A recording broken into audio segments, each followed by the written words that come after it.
discipline du bench press, on aime faire passer cette passion-là de l'extrême précision.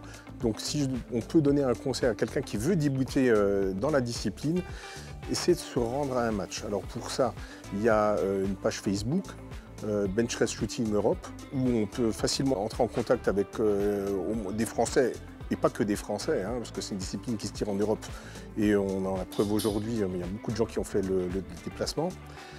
Entrer en contact avec les membres du groupe via cette page Facebook et essayer de se rendre à un match. C'est vrai qu'il y a un petit peu de matériel à acheter, mais c'est pas hors de prix et c'est à la capacité, c'est à la portée de n'importe qui.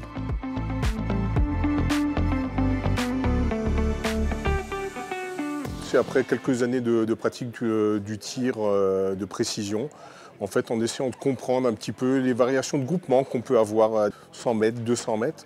On va essayer de comprendre pourquoi est-ce qu'on a du mal à aller un petit peu plus petit encore. Donc c'est la recherche de la précision extrême.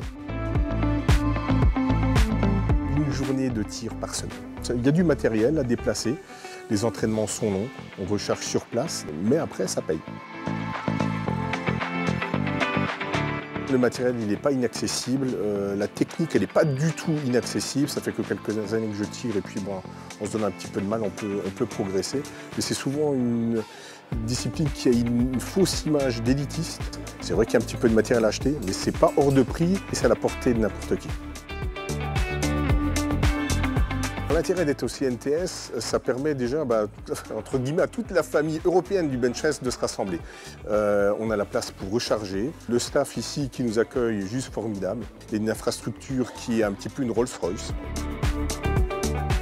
C'est la première fois que je matche aussi bien, alors ça a été le fruit d'efforts soutenus là, avec l'aide de tous les copains de cette grande famille du bench press, où les gens ne sont pas avares de conseils.